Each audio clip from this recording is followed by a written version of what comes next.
Welcome back to my channel. তো দেখো last আমরা যেটা শুরু করেছিলাম ফুড এসে 2024 ম্যাথমেটিক্স সলিউশন আমি তোমাদের সাথে শেয়ার করেছিলাম। অলরেডি আমি 3টে সেশন টোটাল 9টা ভিডিও আমি কমপ্লিট করে দিয়েছি। দ্যাট মিনস ডে 1 আমাদের কমপ্লিট হয়ে গেছে। আজ থেকে আমি তোমাদের শুরু করব ডে 2, এই যে 17/3/2024। আমরা জানি যে টোটাল 16/3 এবং 17/3 এই দুটো ডেতে এক্সাম হয়েছিল, তাই আমি ডে 1 এর 3টে সেশন আমি কমপ্লিট করে দিয়েছি। আজ থেকে শুরু করছি day 2। Okay, test booklet series capital A. তো চলো শুরু করা যাক।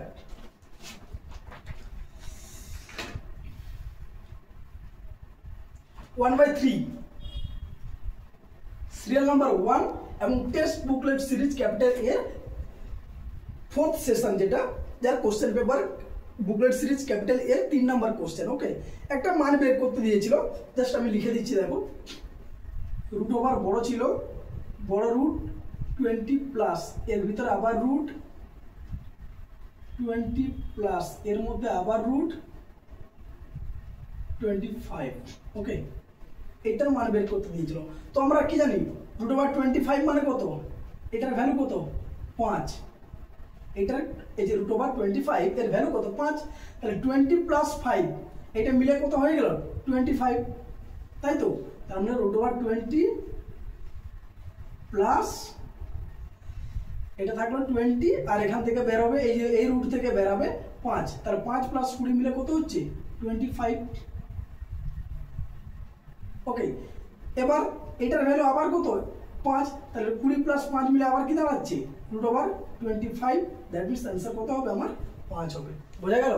জাস্ট রুটগুলো একদম ভেতরের রুট থেকে ক্যালকুলেশন হয়ে হয়ে বাইরের দিকে আসবে। ওকে, চলো next question number 2/6। Question number 2/6,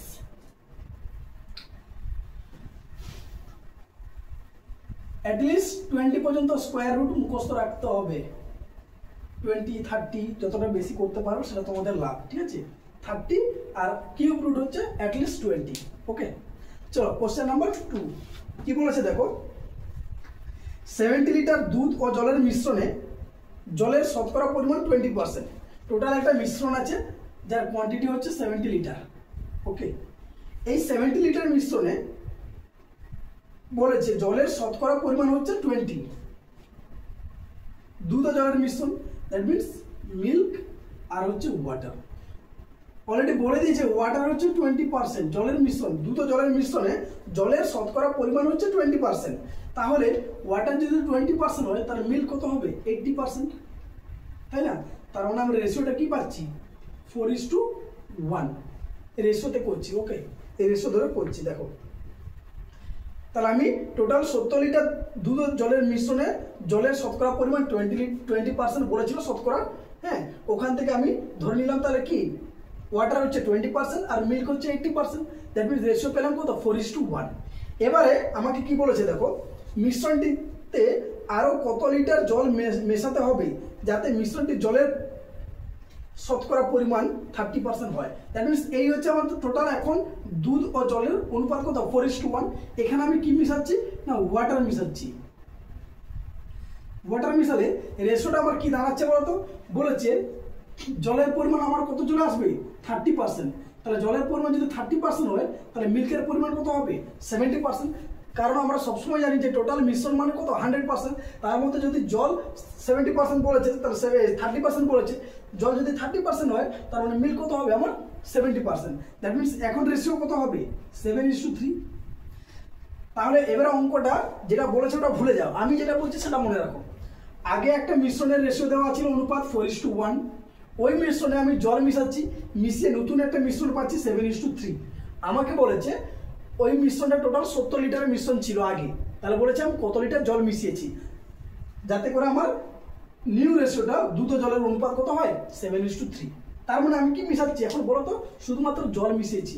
তার মানে দুধটা আমার আগে যা ছিল এখনো সেম আছে। তাহলে আমি কি করবো দুধের পরিমাণটাকে সেম করে দেবো। তাহলে 4:1 আর এখন হচ্ছে 7:3। আগে দুধের পরিমাণ ছিল 4 ইউনিট, এখন হয়েছে 7 ইউনিট। এই দুটোকে আমাকে ইকুয়াল করতে হবে। তাহলে এই দুটোকে ইকুয়াল করতে গেলে 4 আর 7 লসগু কত হয় 28। এটা হচ্ছে কি না এলসিএম কার, এলসিএমটা কার এই 4 আর 7 তাহলে আমাকে 28 করতে গেলে কি করব, একে 7 দিয়ে গুণ করব উপরেরটাকে আর নিচেরটাকে 4 দিয়ে। তাহলে দেখো 7 4 28 7 আর এটা 4 দিয়ে গুণ করলে 28 12। দেখো এখন আমি এই রেশিওর আর কোনো ভ্যালু নেই, আমি নতুন রেশিও পেয়ে যাচ্ছি যেখানে আমার দুধের পরিমাণ আগে যা ছিল এখনো তাই আছে, শুধুমাত্র জলটা মিশিয়েছি। দেখো জল আগে ছিল 7 ইউনিট, যেহেতু জল মিশিয়েছি তাই বেড়ে কত হয়েছে 12। তার মানে জল আমার কত মিশেছে 5 ইউনিট জল আমি ওই মিশ্রণে মিশিয়েছি। এখন দেখো টোটাল কোয়ান্টিটি কত হচ্ছে 28 আর সাথে 35 ইউনিটের। আমাকে টোটাল মিশ্রণ কত বলে দিয়েছিল 70 লিটার, তাহলে এখান থেকে পাবো 35 এর ভ্যালু কত 70 লিটার, 1 এর ভ্যালু কত 2 লিটার, 5 এর ভ্যালু কত 10 লিটার। তার মানে ওই মিশ্রণে আমি 10 লিটার জল মিশিয়েছিলাম, যাতে করে আমার নতুন মিশ্রণে জলের পরিমাণ 30% আর দুধের পরিমাণ 70% হয়েছে। বোঝা গেল? আমি জাস্ট একটু ডিটেলসে তোমাদেরকে বোঝানোর জন্য এতটা এই করে মোটামুটি যতটা বড় করা যায় করে বলে দিলাম। জিনিসটা কিন্তু অনেকটা ছোট আকারে করা যায়। আমার মোদ্দা কথা হচ্ছে যে পার্সেন্টেজ দেওয়া থাকবে 20% আর 80%, সেখান থেকে আমি একটা রেশিও পাবো। আর নতুন যেটা জল ঢালার পরে বা দুধ ঢালার পরে নতুন যে একটা রেশিও পাবো, ঠিক আছে? এখানে জল পড়েছে, কোথাও দুধ বলা থাকতো, তখন আমাকে জলকে ইকুয়াল করতে হবে। ওকে, তাহলে নতুন রেশিও পাচ্ছি এটা। এখন যেটা মিশাচ্ছি ওটা বাদে বাকি যেটা কোয়ান্টিটি পড়ে আছে তাকে ইকুয়াল করবো, ইকুয়াল করে ব্যাস ওখান থেকে ক্যালকুলেশন করবো। ওকে, চলো নেক্সট 3/8।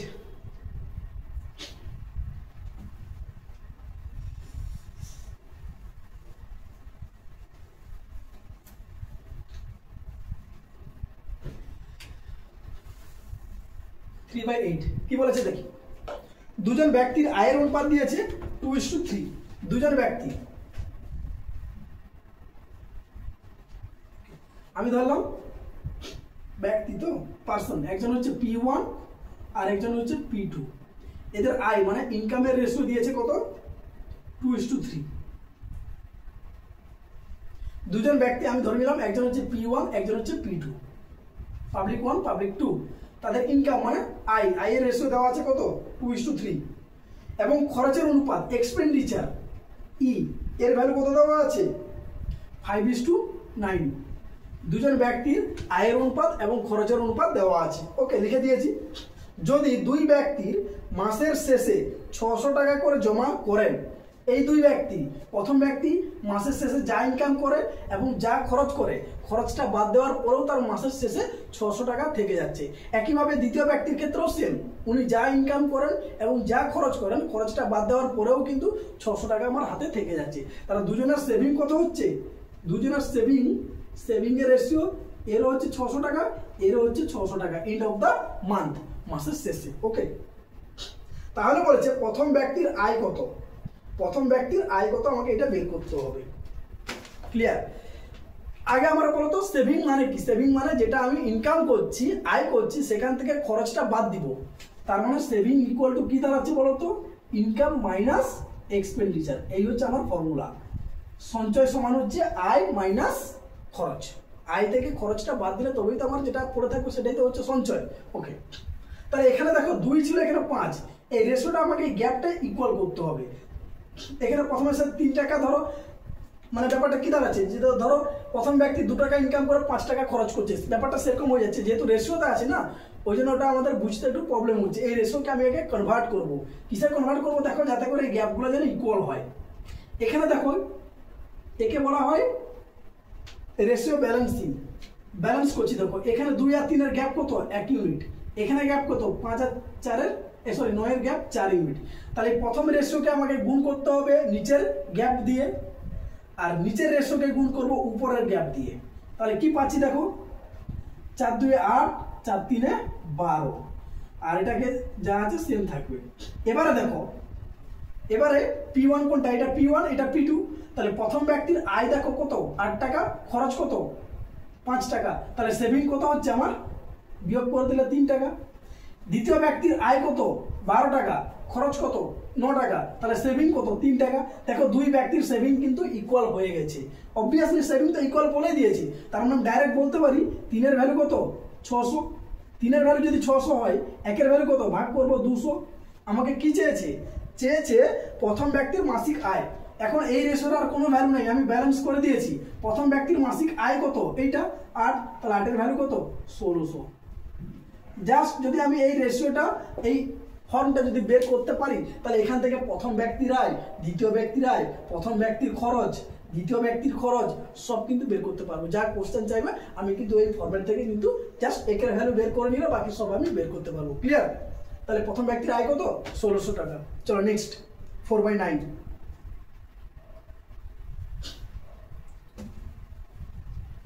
রেশিওটা ব্যালেন্স করতে গেলে এই গ্যাপগুলোকে খুঁজে বের করতে হবে। নিচের গ্যাপটা উপরের রেশিওকে মাল্টিপ্লাই করবে, আর উপরের যে গ্যাপটা পাবো সেটা নিচের রেশিওকে মাল্টিপ্লাই করবে, দিলে রেশিও ব্যালেন্স হয়ে যাবে। ওকে, কি বললাম? 4/9।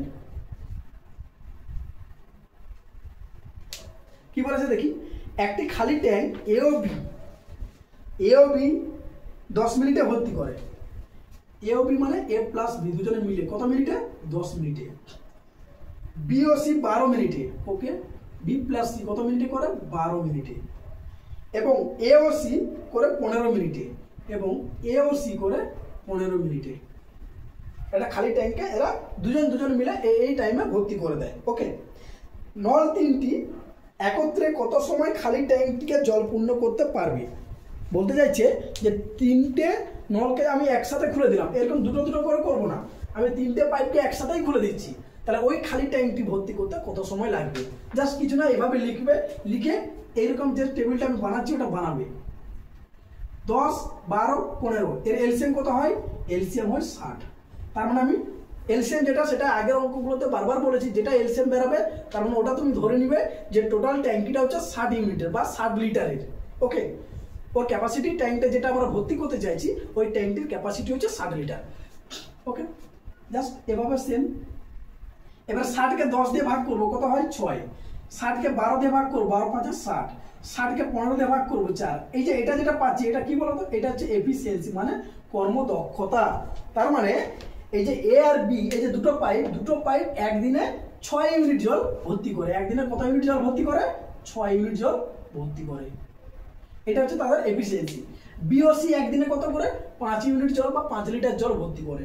এওসি কত করে? একদিনে 4 ইউনিট বা 4 লিটার জল ভর্তি করে। ওকে, যদি তোমরা ইউনিট ভাবো তাহলে ইউনিট, আর যদি লিটার ভাবো লিটার। ওকে, তাহলে আমাকে বলছে তিনটে পাইপ একসাথে, তাহলে এগুলোকে যদি আমি যোগ করে দিই কি পাবো বলো তো?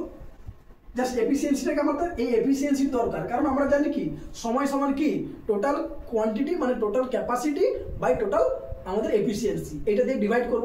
তাহলে আমি তিনজনের এফিসিয়েন্সি বের করব। তাহলে এখানে তো দুজন আছে, যোগ করে কি হবে? 2 ইন্টু এ প্লাস বি প্লাস সি আসবে, আর এখানে এফিসিয়েন্সি যোগ করলে কত হবে? 6, 4, 10, 5, 15। এফিসিয়েন্সি কত হচ্ছে? 15। তাহলে 2 ইন্টু এ প্লাস বি প্লাস সি এর এফিসিয়েন্সি হচ্ছে 15। আমি বলতে পারি এ প্লাস বি প্লাস সি এর এফিসিয়েন্সি কত হবে? 15/2। তাহলে তিনজনের এফিসিয়েন্সি পেয়ে গেলাম, আর টোটাল কোয়ান্টিটি কত? ট্যাঙ্কিটার 60 ইউনিট। তাহলে এই তিনজনের বের করতে সময় কত লাগবে? টাইমটা কত লাগবে? না টোটাল ক্যাপাসিটি বাই টোটাল তিনজনের এফিসিয়েন্সি। তাহলে এটা হচ্ছে 60 ইন্টু 2টা উপরে চলে যাবে, নিচে হচ্ছে 15, 15 4 হচ্ছে 60, 4 2 8। তাহলে ভর্তি করতে কত সময় লাগবে? না তিনটি পাইপ বা তিনটি নলকে যদি আমি একত্রে খুলে দেই তাহলে ট্যাঙ্কটি জলপূর্ণ করতে সময় লাগবে 8 মিনিট। যেহেতু এটা মিনিটে আছে তাহলে অ্যান্সারটা আমাদের মিনিটে আসবে, আওয়ার নয় মিনিটে আসবে। ওকে, 8 মিনিট সময় লাগবে। বোঝা গেল? শুধুমাত্র আমি তিনজনের এফিসিয়েন্সি যদি বের করতে পারি তাহলে টোটাল কোয়ান্টিটিকে তিনজনের এফিসিয়েন্সি দিয়ে ভাগ করব। যার চাইবে, যদি আমার শুধু এর চাইতো তাহলে এর এফিসিয়েন্সি দিয়ে ভাগ করব। যদি বির কত সময় লাগে শুধুমাত্র বি ভর্তি করতে তাহলে বি এর এফিসিয়েন্সি দিয়ে ভাগ করব। কি করে পাবো? না তিনজনের এফিসিয়েন্সি পেয়ে গেলাম। দেখো এ প্লাস বি প্লাস সি এর এফিসিয়েন্সি কত? তিনজনের মিলে 15 2, আর দুজনের এফিসিয়েন্সি 6। তাহলে এখান থেকে যদি 6 মাইনাস করি কার পাবো? এ বি চলে গেল, তার মানে সি পাবো। আবার যদি এটা মাইনাস করি 5 তাহলে এর পাবো, আবার যদি 4 মাইনাস করি তাহলে বি এর পাবো। ক্লিয়ার? এই অঙ্কটা জাস্ট আরেকটু জুড়ে দিলাম। যদি কোশ্চেনটা বলতো যে তিনটি নল একত্রে না খুলে যদি বলতো যে ট্যাঙ্কটিকে বি নলটি বা এ নলটি ভর্তি করতে কত সময় লাগবে, জাস্ট একটু জুড়ে দিলাম। তাহলে সেক্ষেত্রে এইভাবে এফিসিয়েন্সিগুলো মাইনাস করবো। মাইনাস করে মানে আমার মোদ্দা কথা হচ্ছে যার টাইম চাইবে টোটাল কোয়ান্টিটি বাই ওই পাইপের এফিসিয়েন্সি। ক্লিয়ার? চলো নেক্সট 5/12।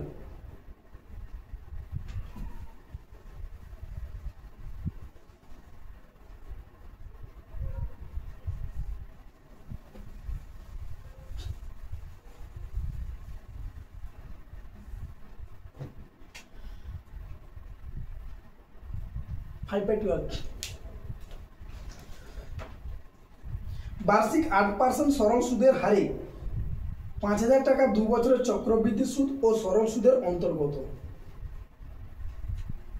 কি বলেছে, কত টাকা বলেছে? 5000। তাহলে প্রিন্সিপালের ভ্যালু কত? পি এর ভ্যালু কত? 5000। এটা আগে লিখে নেই, তারপর বলছি আমি। বার্ষিক 8% সুদের হারে, মানে আর এর ভ্যালু হচ্ছে 8%। 2 বছরের জন্য টাইম কত বলেছে? 2 ইয়ার্স। ওকে, আমাকে বলেছে চক্রবৃদ্ধি সুদ ও সরল সুদের অন্তর। অবভিয়াসলি সবসময় চক্রবৃদ্ধি সুদ কি হয়? বেশি হয় কার থেকে? সরল সুদের থেকে। তাহলে সিআই মাইনাস এসআই এটা বের করতে বলেছে। এর দুটো ফর্মুলা হয়, একটা 2 বছরের জন্য মনে রাখতে হবে শর্টকাট, একটা হয় 3 বছরের জন্য। এখানে চেয়েছে 2 বছরের জন্য। 2 বছরের জন্য শর্টকাট কি হয় না, 2 বছরের জন্য শর্টকাট হচ্ছে P into R by 100 whole square. এটা শুধু জাস্ট মনে রাখবে, এটা অনলি ফর 2 ইয়ার্সের জন্য। আর একটা 3 ইয়ার্স যখন আসবে তখন, এর আগের সেশনটাই ছিল, একটু যদি আগের বা তার আগেরটাই মনে হয়, আর কি মনে পড়ছে না, বলেছিলাম, ঠিক আছে? তাও যদি না মনে পড়ে তো যখন 3 ইয়ার্স আসবে আমি বলে দেবো, ঠিক আছে? তাহলে এবারে দেখো ভ্যালুটা বসিয়ে দাও। পি এর ভ্যালু কত? 5000 ইন্টু আর এর ভ্যালু কত? 8 বাই নিচে 100 স্কোয়ার।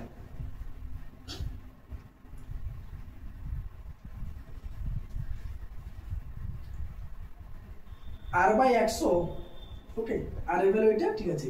এবারে এইটাকে জাস্ট আমি 5000 টাকে রেখে দিচ্ছি, ইন্টু এটাকে দুবার লিখছি, যেহেতু স্কোয়ার আছে 8 ইন্টু 8, আর নিচে 100 ইন্টু 100 করে দিলাম। ওকে, তাহলে নিচে দুটো জিরো আর একটা জিরো কেটে দিলাম, 3টে জিরো কেটে গেল উপরে। ওকে, তাহলে 5 2 এ 10 উপর নিচ কাটলাম, 2 4 এ 8 8 4 এ 32।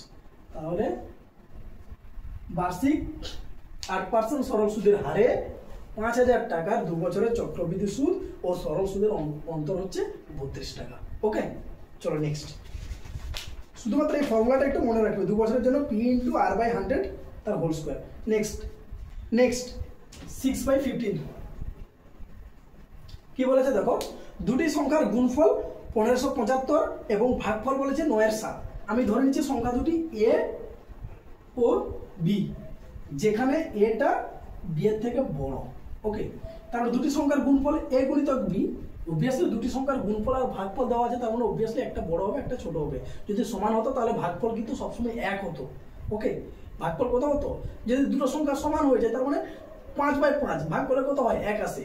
তাই যেহেতু ভাগফল এখানে 9/7 বলেছে, তার মানে আমরা এখান থেকে বুঝতে পারি যে একটা সংখ্যা অবভিয়াসলি আরেকটা থেকে বড় আছে। তাহলে এটা হচ্ছে 1575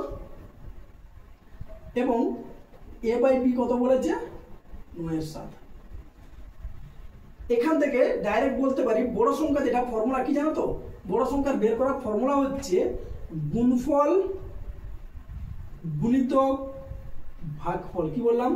বড় সংখ্যা বের করার ফর্মুলা সাইডে লিখে রাখবে। বড় সংখ্যা বের করার ফর্মুলা হচ্ছে √, গুণফল গুণিতক ভাগফল। ওকে, তাহলে এটা কাটাকাটি করো, 7 দিয়ে কাটাকাটি করলে হবে 7 2 14, 1 17, 7 2 14, 3 35, 7 5 35। ওকে, 7 দিয়ে কাটলে এটা 225 হবে। আমি কাটলাম না, জাস্ট কেটে দেখে নিবে। তার মানে 225, এটা স্কোয়ার রুট করলে হয় 15, আর 9 এর স্কোয়ার রুট করলে হয় 3। তার মানে 15 3 45। বড় সংখ্যাটা আমি কত পেলাম? 45। আর অপশন দেখবে একটা নাম্বারে অপশন এ তে যেটা আছে সেটাই হচ্ছে 45 আর 35। তার মানে ওটাই শুধুমাত্র, যেহেতু 45 আছে তাই আমি আর না করেই কিন্তু অ্যান্সার বলে দিতে পারি 45 আর 35 হবে। তা না করে আমি একটু বেরো করে দিচ্ছি, দেখো। তার মানে আমি এ পেয়ে গেলাম কত? 45। তাহলে এখানে বসিয়ে দাও, এখানে বসিয়ে দাও। এখানে কি ছিল? এ বাই বি, এর ভ্যালুটা বসিয়ে দাও। তাহলে 45/b সমান 9/7। উপরে উপরে কাটো, 9 5 45, এদিকে 1। তাহলে b × 1 মানে b, আর 5 × 7 মানে 35। তার মানে অপর সংখ্যা আমি কত পেলাম? একটা পেলাম 35, আর এটা পেলাম কত? আমি 45। ক্লিয়ার? শুধুমাত্র এটা মাথায় রাখবে যে বড় সংখ্যা বের করার ফর্মুলা হচ্ছে √, গুণফল গুণিতক ভাগফল। ওকে, চলো নেক্সট। 7/16।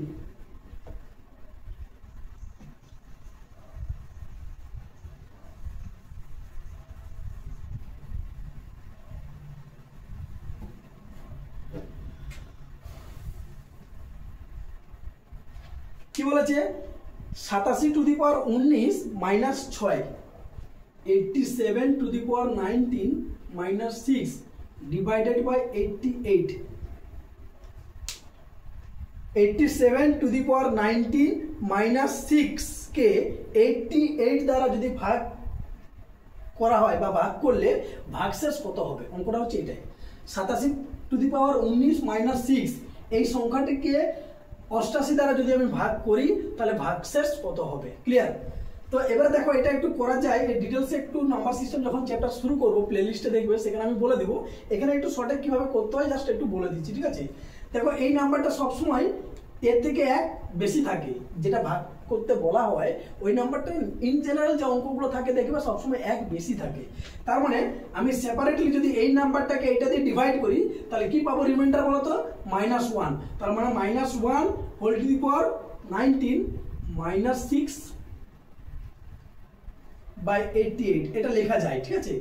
এই 87 কে লেখা যাবে কি? 87 কে আমরা লিখতে পারি, আরেকটা লাইন যদি আমি বাড়িয়ে দিই তখন বোঝা যাবে।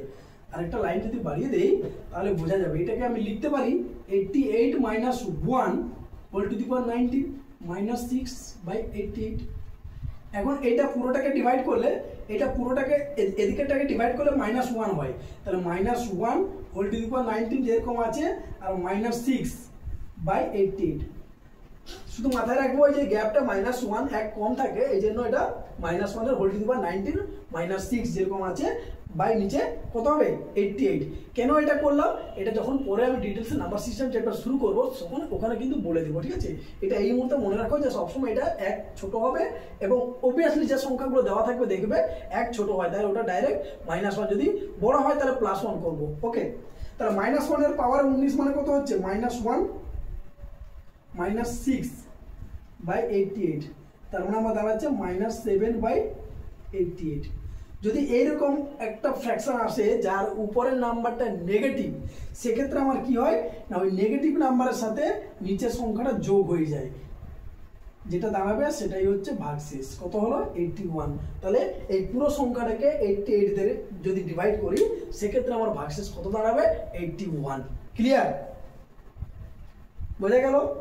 এইটা হচ্ছে আমাদের নাম্বার সিস্টেম চ্যাপ্টারে ফুললি ডিটেলস ভাবে ওখানে বলে দিব আমি কেন ওটাকে আমরা -1 করলাম, কেন এখানে এটা আমি যোগ করলাম।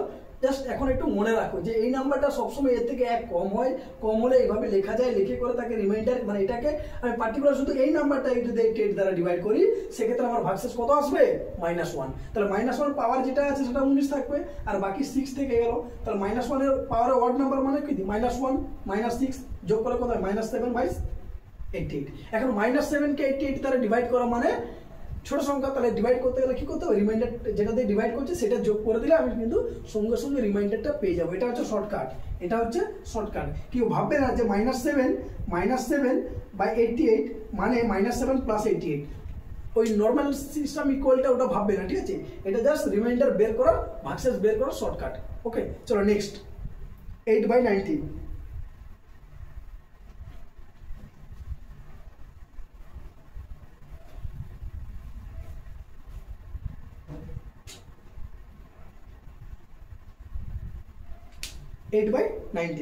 কি বলেছে দেখি? পরপর 3টি স্বাভাবিক অখণ্ড সংখ্যার গুণফল বলেছে 120। পরপর 3টি স্বাভাবিক অখণ্ড সংখ্যার গুণফল বলে দিয়েছে 120। তাহলে যেটা গুণফল যেহেতু বলা আছে তাই 120কে আমি কি করবো? উৎপাদক বের করার চেষ্টা করি। তাহলে 2 দিয়ে ভাগ করলে কত হয়? 60। আবার 2 দিয়ে ভাগ করবো 30, আবার 2 দিয়ে ভাগ করবো 15, আবার 2 দিয়ে যাবে না, 3 দিয়ে হচ্ছে 5। তার মানে দেখো একটা 5 তো অলরেডি বিজোড় সংখ্যা পড়েই আছে, 3টি আমাকে পরপর সংখ্যা বের করতে বলেছি, তার মধ্যে যেটা আমি একটা দেখতে পাচ্ছি 5। তো আমি যদি 5টাকে শেষে লিখতে পারি, মিডলে লিখতে পারি, যেখানে খুশি লিখতে পারি। আমি চাইছি একটু মাঝখানে লিখি। অ্যাকচুয়ালি সংখ্যাটা 4, 5, 6 আসবে। দেখো এই যে দুটাকে গুণ করলে 4 হয় আর এই দুটাকে গুণ করলে 6 হয়, তার মানে একটা 4 একটা 6। এই হচ্ছে আমাদের 3টে সংখ্যা, যে 3টি সংখ্যাকে আমি গুণ করলে কি হবে? কি পাবো? 120 পাবো। আমাকে বলছে এই 3টি সংখ্যার যোগফল কত, তাহলে 6 4 10, 10 5 15, যোগফল কত হচ্ছে আমার 15। এটাই অ্যান্সার চেয়েছে। বোঝা গেল? চলো নেক্সট। 9 বাই 21 এখানে করে দিই। কি বলেছে দেখি? ভোর 4টের সময় ঘড়িতে ঘন্টার কাঁটা ও মিনিটের কাঁটা দুটির মধ্যবর্তী কোণের মান কত হবে? ভোর 4টা মানে কি? ভোর 4টা মানে এদিকে ধরো 12টা, এখানে 4টা, এরকম। এটা হচ্ছে বড় কাঁটা আর এইটা হচ্ছে ছোট কাঁটা। এরকম থাকে তো, ঘন্টার কাঁটা থাকে 4টার দিকে আর মিনিটের কাঁটা থাকে 12টার দিকে। তার মানে এদের মধ্যে গ্যাপ, এই অ্যাঙ্গেলটা চেয়েছি, দেখো এর মধ্যে গ্যাপ কি আছে, 1 আছে, 2 আছে, 3 আছে, তারপর 4। তার মানে কতগুলো ঘর হচ্ছে, 1 2 3 4টে ঘরে আসছি আমি। কতগুলো ঘরে আসছি, 4টে ঘরে। প্রত্যেকটা ঘরে 12টা থেকে 1টা, 1টা থেকে 2টো, 2টো থেকে 3টা, 3টা থেকে 4টা। এই প্রত্যেকটা ঘরের অ্যাঙ্গেলের ভ্যালু কত জানো, 30 ডিগ্রি। কেন বলো তো? কারণ আমরা যে কোনো একটা সার্কেল জানি কত, একটা সার্কেল একটা রাউন্ড কমপ্লিট করে দেওয়া মানে 360 ডিগ্রি আমরা জানি। একটা রাউন্ড কমপ্লিট করা মানে কত ডিগ্রি, 360 ডিগ্রি, তাই তো? এখন দেখো একটা কাঁটা, যে কোনো একটা কাঁটা, সে ঘন্টার কাঁটা, মিনিটের কাঁটা, সেকেন্ডের কাঁটা, হোয়াট এভার, যে কোনো একটা কাঁটা, সে যখন 12টা থেকে শুরু করে ঘুরে ঘুরে আবার যখন 12টার ঘরে পৌঁছাচ্ছে, তার মানে সে একটা রাউন্ড কিন্তু কমপ্লিট করে দিয়েছে। আমি এই জায়গায় দাঁড়িয়ে আছি, আমি যদি পুরোটা ঘুরে করে আবার সেম জায়গায় চলে আসি, তার মানে হচ্ছে আমি কিন্তু একটা রাউন্ড কমপ্লিট করলাম। এই একটা রাউন্ড কমপ্লিট করা মানে 360 ডিগ্রি অ্যাঙ্গেল আমি কিন্তু কোণ ঘুরে গেলাম। তার মানে এখানে টোটাল কতগুলো ঘর আছে, 12টা ঘর। তাহলে 12টা ঘরের ভ্যালু কত, 360 ডিগ্রি। একটা ঘরের ভ্যালু কত, ভাগ করলে 12 × 34 ডিগ্রি। যেটা আমি এক্ষুনি বলছিলাম যে প্রত্যেকটা ঘরের ভ্যালু হচ্ছে, মান হচ্ছে কত, 30 ডিগ্রি। তাহলে এখানে 1 2 3 4টে ঘর আছে, তাহলে 4টে ঘরের ভ্যালু কত, 4 3 12, 120 ডিগ্রি। তাহলে যদি ভোর 4টে বেজে থাকে, তাহলে ওই ঘড়িতে ঘন্টার কাঁটা ও মিনিটের কাঁটা 120 ডিগ্রি কোণ করবে। বোঝা গেল? চলো নেক্সট, 10/25।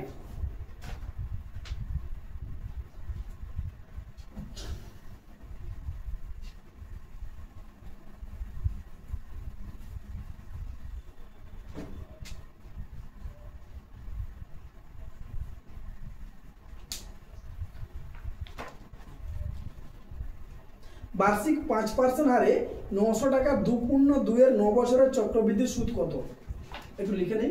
রেট অফ ইন্টারেস্ট কত দেওয়া আছে, 5%। 5% মানে কত, 1/20। এটা জাস্ট একটু লিখে রাখি। 5% মানে কত, পার্সেন্টেজ তুলে দেওয়া মানে 100 দিয়ে ভাগ, 5 এর 100 মানে 1/20। প্রিন্সিপাল কত বলেছে, 900 টাকা। টাইম কত বলেছে, 2.2 এর 9 বছর।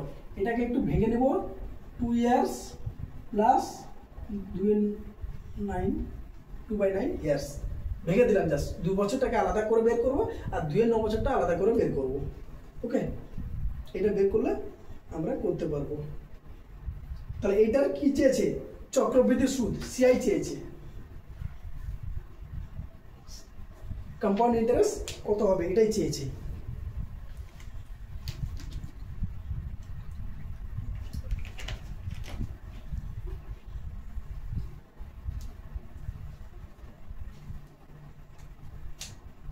তাহলে আর এর ভ্যালু 5%, আর এর ভ্যালু কত পার্সেন্ট বললাম, 5% বলে দিয়েছে। ওকে, 5% সমান হচ্ছে 1/20 এক্ষুনি বললাম। তার মানে এইটা হচ্ছে প্রিন্সিপাল। প্রিন্সিপাল যদি 20 টাকা হয়, সেক্ষেত্রে ইন্টারেস্ট কত হচ্ছে, 1 টাকা। 20 টাকার উপরে সুদ হচ্ছে আমার 1 টাকা, সেটা মানেই হচ্ছে 5%। ক্লিয়ার? এই জিনিসটাকে কাজে লাগিয়ে আমি কিভাবে করছি দেখো, সিআইটা বের করছি। যেহেতু একটা ভগ্নাংশ আছে, মানে ডাইরেক্ট ফর্মুলা আমরা ইউজ করলে একটু জটিল হয়ে যাবে, হয়তো করতেও পারবো না, সেটাও হতে পারে। তাহলে এটাকে কাজে লাগিয়ে আমরা করছি, দেখো কিভাবে। কম্পাউন্ড ইন্টারেস্ট চেয়েছে। কম্পাউন্ড ইন্টারেস্ট সবসময় কি বেড়ায়, সুদ আসল বেড়ায়। সেখান থেকে আমরা চক্রবৃদ্ধি সুদটা চেয়েছে, ঠিক আছে, আসল চাইনি, চক্রবৃদ্ধি সুদটা চেয়েছে।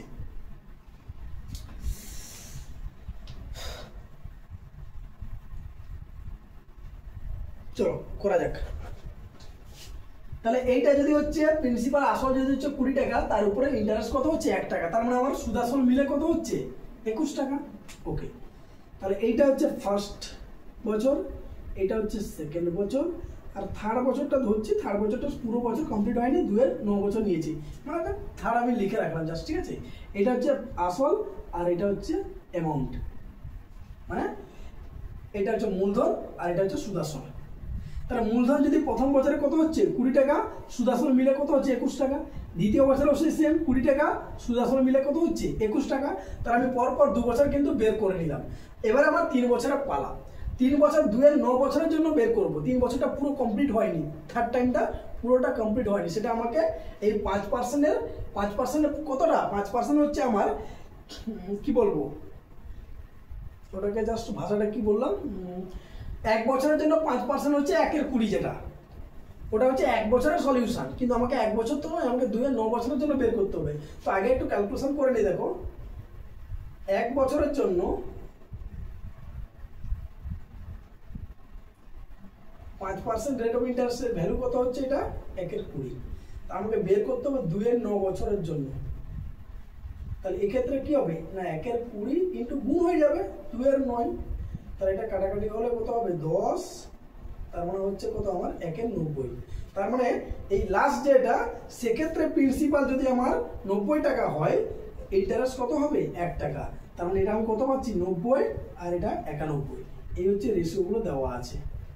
ওকে, এই গেল আমি প্রথম 3টে, ফার্স্ট ইয়ার, সেকেন্ড ইয়ার, আর লাস্ট যে বাকিটা 2 এর 9 বছর পড়ে আছে তার আমি আসল আর সুদ আসলটা পেয়ে গেলাম। তো এটাকে একটু গুণ করবো। তো গুণ করার আগে একটু কাটাকাটি করবো। দেখো কিভাবে কাটছি,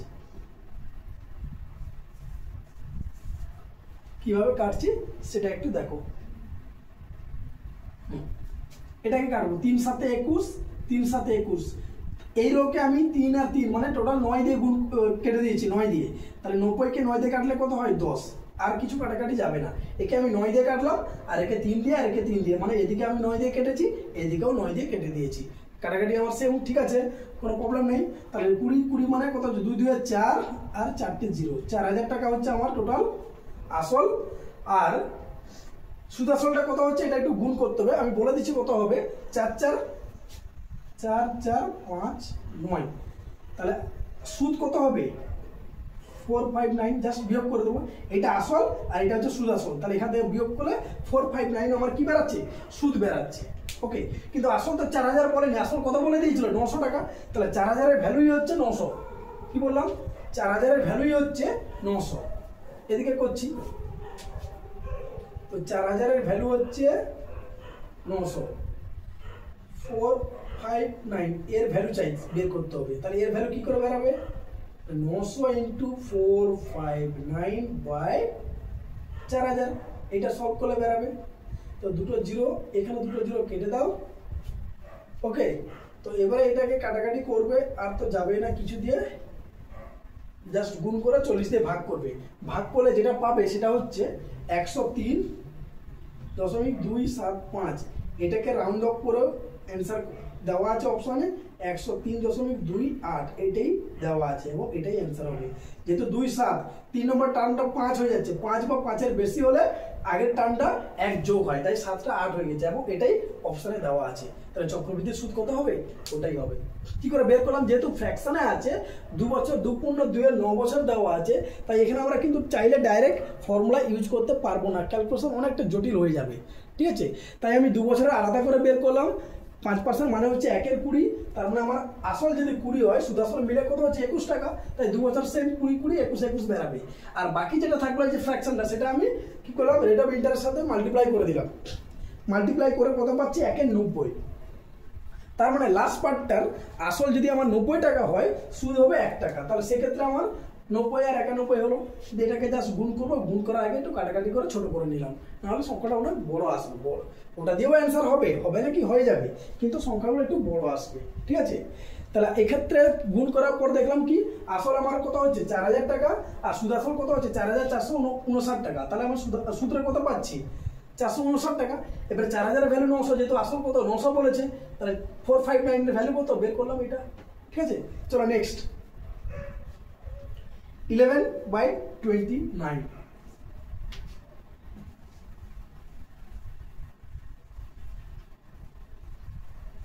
এই ফ্র্যাকশন যেটা 2 এর 9 বছর, এটা এইভাবে তোমার হচ্ছে কি বলে রেট অফ ইন্টারেস্টের সাথে মাল্টিপ্লাই করে এইভাবে করা যায়। ঠিক আছে, এবার যখন চ্যাপ্টার ওয়াইজ করব তখন আমি কিন্তু ডিটেলসে ভালো করে বলে দেবো। এখন জাস্ট অঙ্কগুলো যেহেতু আমি করে দিচ্ছি, মানে এক্সাম সেন্টারে তুমি কিভাবে করবে সেইভাবেই আমি কিন্তু বলে দিচ্ছি। ঠিক আছে, তাও অনেকটা চেষ্টা করছি একটু বড় করার, খুব একটা শর্টে করে দেবে তাও অনেকে বুঝতে পারবেন, তাই আমি একটু চেষ্টা করছি বড় করার, কিন্তু বেশি বড় আমার করা যাবে না। ঠিক আছে, 11/29।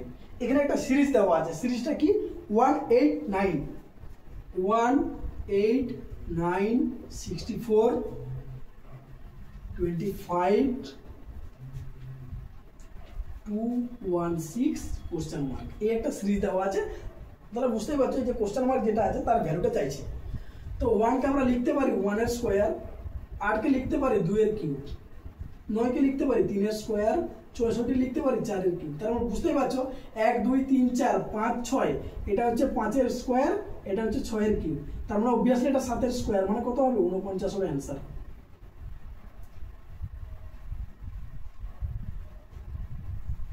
পরপর নাম্বারগুলো আছে 1 2 3 4 5 6 7, শুধু একবার স্কোয়ার, প্রথমটা cube, square cube, square cube, এইভাবে চলতে থাকছে সিরিজটা। ওকে, চলো নেক্সট 12/30। ও নিচে জায়গা আছে, হয়ে যাবে। কি বলেছে, একটি ক্রিকেটার 64 ইনিংস পর্যন্ত একটি নির্দিষ্ট রানের গড় ছিল। একজন ক্রিকেটার টোটাল প্রথম থেকে শেষ পর্যন্ত 64টা ম্যাচ উনি খেলে নিয়েছেন, ইনিংস উনি খেলে নিয়েছেন। এক মিনিট,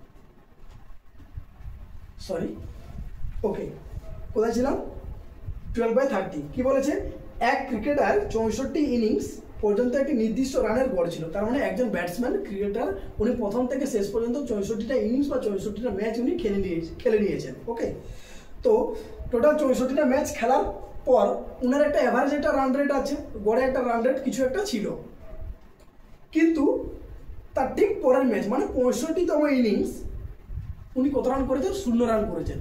তাহলে টোটাল প্রথম 64টা ম্যাচ পর্যন্ত আমি ধরে নিলাম উনার গড় রান রেট ছিল এক্স। তাহলে 64টা ইনিংস পর্যন্ত যদি অ্যাভারেজ রান রেট যদি উনার এক্স হয়ে থাকে বা থেকে থাকে, তাহলে টোটাল কত হবে আমার 64x। কারণ আমরা জানি total match into average multiply করলে আমি টোটাল প্রথম থেকে 64তম ম্যাচ পর্যন্ত টোটাল রান আমি পেয়ে গেলাম কত, 64x। তাহলে 64টার ম্যাচের মোট রান হচ্ছে এইটা, প্লাস 65তম ম্যাচে উনি কত করেছেন, 0 করেছেন। 0 করায় উনার অ্যাভারেজ রানটা কত হলো, 2 কমে গেল।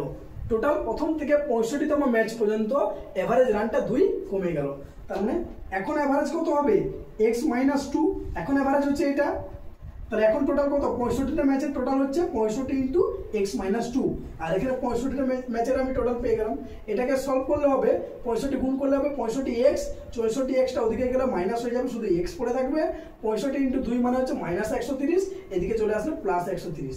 তার মানে আমি x এর ভ্যালু কত পেলাম, 130। তার মানে হচ্ছে প্রথম থেকে 64তম ম্যাচ পর্যন্ত ওই ক্রিকেটারের অ্যাভারেজ রান কত হচ্ছে, 130। কিন্তু কি চেয়েছে, তাহলে তার বর্তমান গড় রান রেট কত, বর্তমান মানে হচ্ছে 65তম ম্যাচ পর্যন্ত, 65টা ম্যাচ ফিনিশ হয়ে গেছে। এখন ওই ব্যাটসম্যানের অ্যাভারেজ রান রেট কত হবে না, x-2, এখন কত রান রেট এইটা, তাহলে x-2 মানে 130 - 2 কত হচ্ছে, 128। That's your answer. বোঝা গেল, একজন ব্যাটসম্যান উনি প্রথম 1 থেকে 64টা ম্যাচ খেলে নিয়েছেন, প্রথম 64টা ম্যাচে উনার কিছু একটা অ্যাভারেজ রান রেট ছিল, বলেছে তার ঠিক পরের ম্যাচ, দ্যাট মিনস 65তম ম্যাচ উনি কত রান করেছেন না, 65তম ম্যাচে উনি 0 রান করেছেন। তাতে তার অ্যাভারেজটা আগে যা ছিল এখন 2 কমে গেছে। তাহলে আগে x ছিল, তাহলে টোটাল কত, এইটা হচ্ছে প্রথম 64টা ম্যাচের যোগফল মোট রান। 65তম ম্যাচে 0 করেছে, তার মানে আমি কি পেলাম, এটা টোটাল 64টা ম্যাচের যেটাই মোট রান সেটাই হচ্ছে 65টা ম্যাচের মোট রান, যেহেতু 65 নাম্বার 0 করেছে। ওকে, এখন এভারেজ 2 কমে গেছে, তাহলে এখন এভারেজ কত, x-2, কত ম্যাচের, 65 ম্যাচের। তাহলে এটাও হচ্ছে 65টা ম্যাচের যোগফল, এটাও 65টা ম্যাচের যোগফল, ব্যাস ইকুয়াল করে x এর ভ্যালু পেয়ে গেলাম। বর্তমান রান রেট চেয়েছে, বর্তমান 2 মাইনাস করে দিলাম। ক্লিয়ার? চলো নেক্সট 13/32।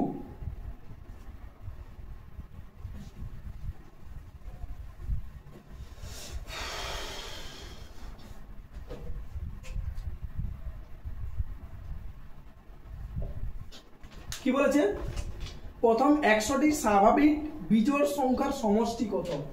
প্রথম 100টা স্বাভাবিক বিজোড় সংখ্যা মানে 1 plus 3 plus 5 plus dot dot dot এরকম করে 100 টার্ম পর্যন্ত, 100 টার্ম 1 থেকে 100 পর্যন্ত মধ্যে কতগুলো বিজোড় সংখ্যা সেটা বলেনি বলেছি, টোটাল বিজোড় সংখ্যার সংখ্যাই বলে দিয়েছে 100টা আছে। তাহলে এর যোগফল সূত্র কি হচ্ছে জানো তো? n square. nটা কি? না nটা হচ্ছে number of term, number of term, এটা হচ্ছে বিজোড় সংখ্যার যোগফলের সূত্র n স্কয়ার। তাহলে এখানে n এর নাম্বার অফ টার্ম কত? 100, তাহলে 100 স্কয়ার, তারপর কত হচ্ছে 100 মানে দুটো জিরো আর দুটো জিরো, তার মানে হচ্ছে যোগফল কত হবে? 10,000। প্রথম 100টি স্বাভাবিক সংখ্যা, স্বাভাবিক বিজোড় সংখ্যার সমষ্টি হচ্ছে 10,000। ক্লিয়ার? চলো নেক্সট। শুধু সূত্রটা মনে রাখবে, n স্কয়ার।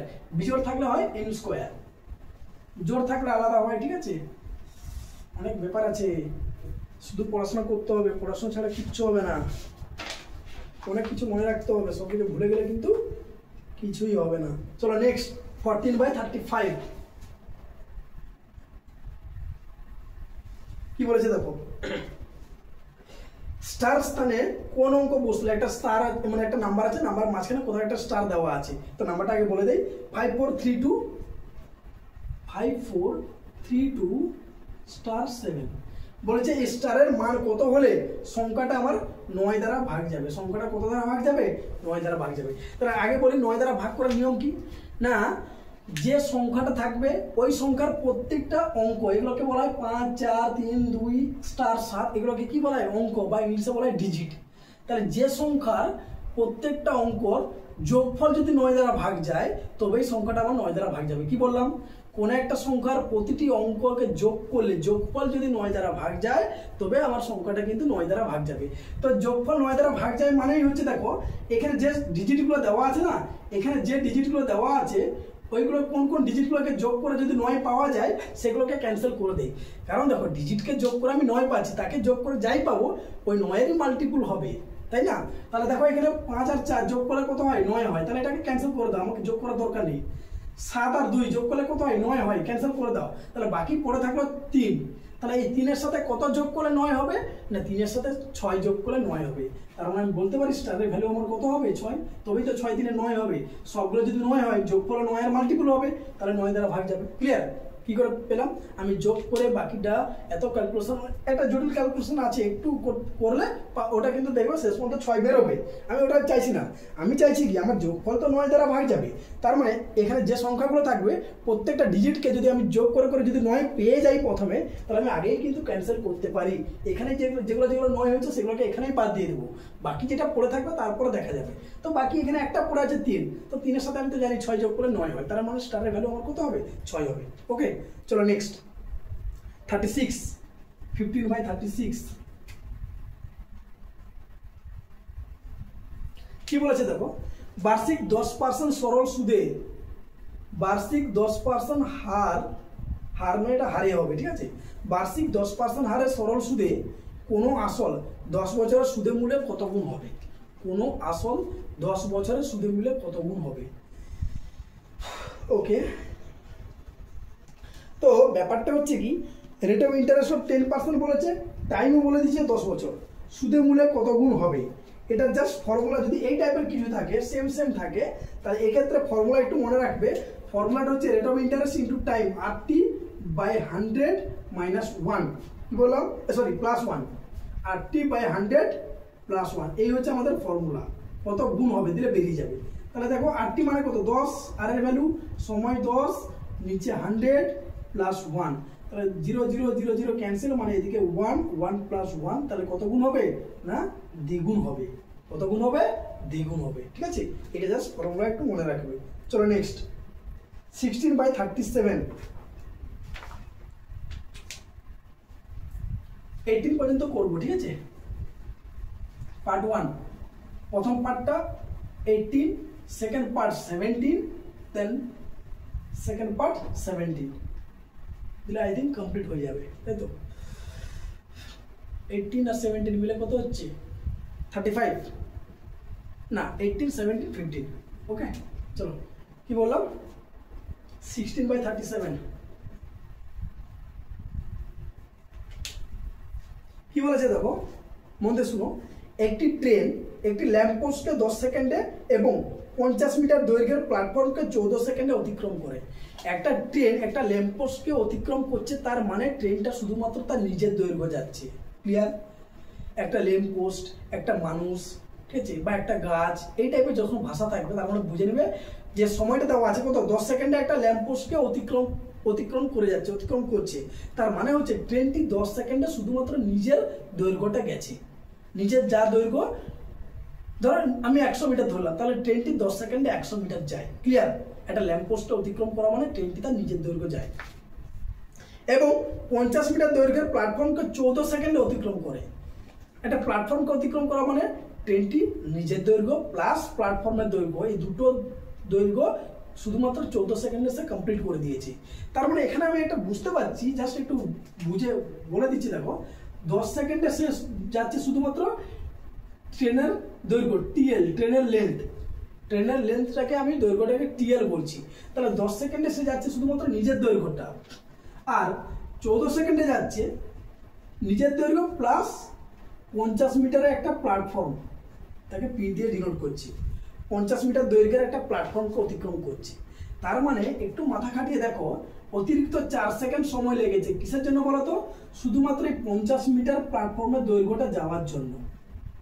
এখানেও টিএল আছে, এখানেও টিএল আছে, বিয়োগ করলে টিএলটা কেটে যাবে। তার মানে শুধুমাত্র 4 সেকেন্ডে সে এই 50 মিটারের প্ল্যাটফর্মটা অতিক্রম করছে।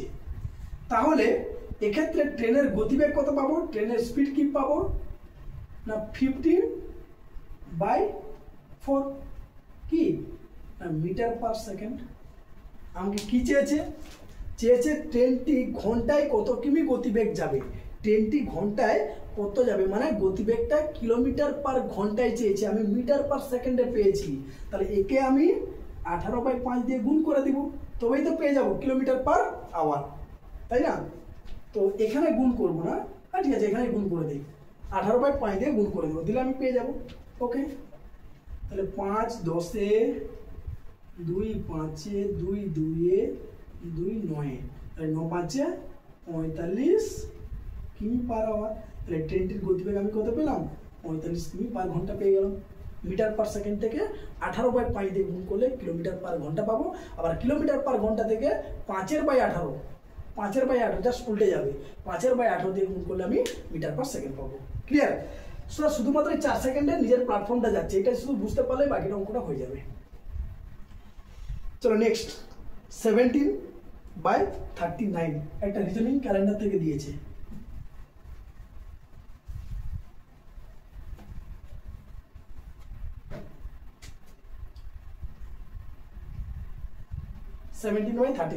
কি বলেছে? 2019 সালের 26শে মার্চ 26 মার্চ 2019 সালের 26শে মার্চ মঙ্গলবার, টিউসডে। আমাকে চেয়েছে 2022 সালের 26শে মার্চ। ডেটা সেম রেখেছে, সালটা শুধু চেঞ্জ করেছে। 2022 সালের 26শে মার্চ কি হবে এটাই চেয়েছে। তো এই টাইপের যখন ডেট সেম থাকবে, যে 26শে মার্চ, এটা যখন সেম থাকবে শুধু সালটা লিখে নেব, 2019, 2020, 2021, 2022, শুধুমাত্র সালটা লিখে নিয়েছি। ওকে, 2019 সালে কি বার ছিল? টিউসডে ছিল। 2020 সালে কি বার হবে? টিউসডে। অ্যাকচুয়ালি আমরা নর্মালি একটু বলে দেই, নর্মালি একটা অর্ডিনারি ইয়ার মানে যে বছরের দিন সংখ্যা 365 দিন, তাকে আমরা বলি অর্ডিনারি ইয়ার। আর লিপ ইয়ার কাকে বলি না, যে বছরের দিন সংখ্যা 366। এখন ধরো আজকে কত তারিখ? আজকে হচ্ছে আমার আই থিঙ্ক জাস্ট 1 মিনিট, আজকে কত তারিখ? 12 তারিখ, 12 মে। অলরেডি 12টা পেরিয়ে গেছে।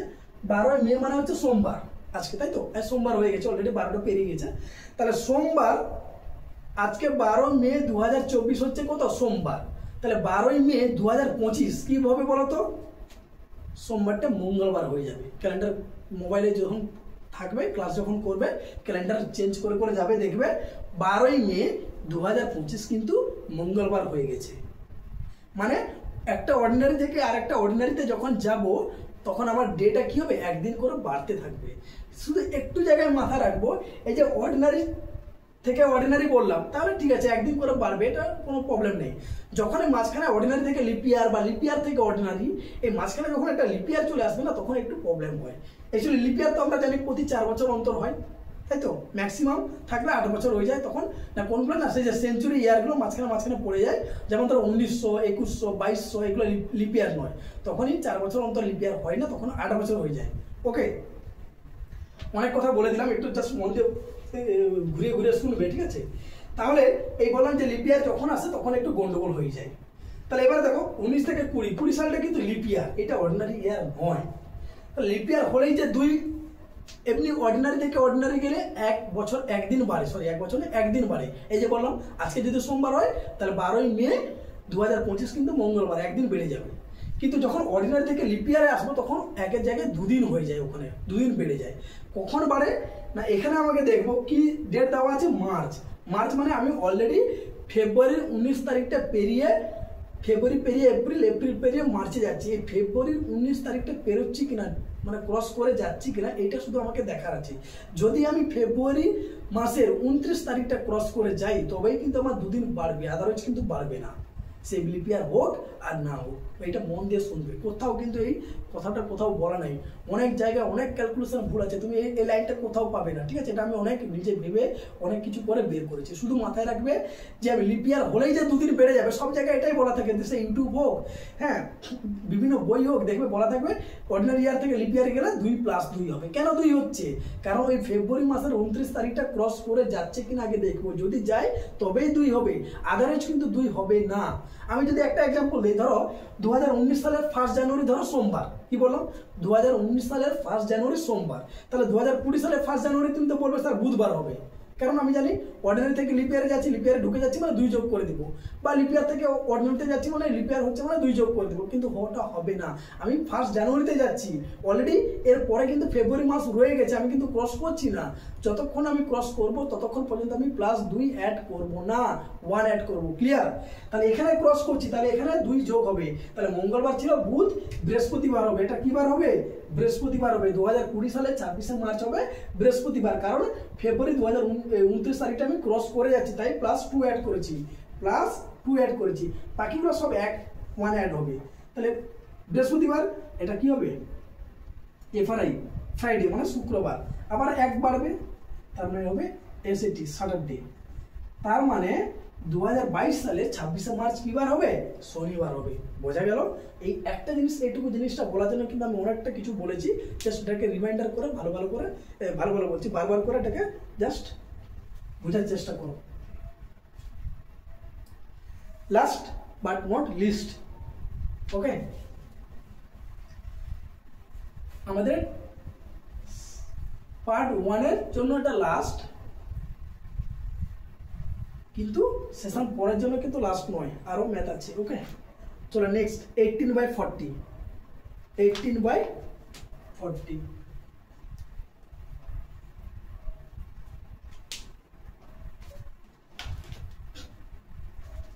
কি বলেছে? একটি 70 মিটার লম্বা ট্রেন ঘন্টায় 75 কিমি বেগে 105 মিটার লম্বা একটি ব্রিজ পার হতে কত সময় লাগবে? এই যে একটা ব্রিজ পার হওয়া, একটা প্ল্যাটফর্ম পার হওয়া, তার মানেই হচ্ছে কিন্তু ট্রেনটি নিজের দৈর্ঘ্য প্লাস ওই ব্রিজের দৈর্ঘ্য বা প্ল্যাটফর্মের দৈর্ঘ্য যেটা বলা থাকবে তার দৈর্ঘ্যটা ক্রস করতে হবে। তাহলে এখানে ট্রেনের নিজের দৈর্ঘ্য কত বলেছে? 70 মিটার, আর ব্রিজ কত? 105। তার মানে আমি টোটাল ডিস্টেন্স ট্রেনের টোটাল ডিস্টেন্সে কত পাচ্ছি? 70 + 105, তার মানে 175 মিটার। ওকে, আর স্পিড কি বলে দিয়েছে? স্পিড বলে দিয়েছে 75 কিমি পার ঘন্টা, কিমি পার আওয়ার। তাহলে একে যেহেতু মিটার আছে, আর দেখো কত সময় লাগবে, অ্যান্সার পুরো সেকেন্ডে দেওয়া আছে, তার মানে আমাকে মিটার পার সেকেন্ডে কনভার্ট করতে হবে। মিটার পার সেকেন্ডে কনভার্ট করা মানে 5 এর 18 দিয়ে গুণ করব। ওকে, তার মানে অলরেডি আমার দাঁড়াচ্ছে, জাস্ট কাটাকাটি করছি না, আমি এমনি রেখে দিচ্ছি 75/5 × 18, এইটা হচ্ছে মিটার পার সেকেন্ড। আমাকে সময় বের করতে বলেছে। তাহলে টাইম ইকুয়াল টু ফর্মুলা কি? টাইম ইকুয়াল টু ফর্মুলা হচ্ছে ডিস্টেন্স বাই স্পিড। তাহলে ডিস্টেন্স কত পাচ্ছি? ডিস্টেন্স পাচ্ছি 175 পেয়ে গেছি যোগ করে, আর স্পিড কত পেয়েছি? 75 ইন্টু 5, 18টা নিচে যেহেতু আছে ওটা উপরে চলে যাবে। ওকে, তাহলে কাটাকাটি করবো। 25 3 75, 25 3 75, 25 7 175, তাই তো? ওকে, আর যাবে 3 6 18 এত সেকেন্ড, তার মানে 7 6 42 বাই নিচে 5 সেকেন্ড। 5টা একটু ভালো করে লিখে দিই, তার মানে ভাগ করলে হবে 5 8 40, 8 পূর্ণ 2 এর 5 সেকেন্ড। এইটা সময় লাগবে। তাহলে ট্রেনটি ওই ব্রিজটা পার হতে সময় লাগবে 8 পূর্ণ 2 এর 5 সেকেন্ড। ক্লিয়ার? তো মোটামুটি আমি ফার্স্ট সেকেন্ডে প্রথম সেশন 4 এর পার্ট 1 এ আমি অলরেডি 18টা ম্যাথ আমি তোমাদের সাথে কমপ্লিট করে দিলাম, শেয়ার করে দিলাম। ঠিক আছে? তো এগুলো একটু দেখো। এর আগে যে ম্যাথটা ক্যালেন্ডার বললাম ওটা অনেকটা কিছু বলেছি, সেটাকে বারবার রিমাইন্ডার করে ব্যাক করে একটু ভালো করে বোঝার চেষ্টা করো। না পারলে আমাকে কমেন্ট করে বলো, অবশ্যই আমি আবার একবার বলে দেবো। ঠিক আছে? তো এই গেল আমাদের পার্ট 1 সেশন 4। এরপর আমি নেক্সট পার্ট 2 তোমাদের সাথে শেয়ার করবো। ঠিক আছে? চলো বাই।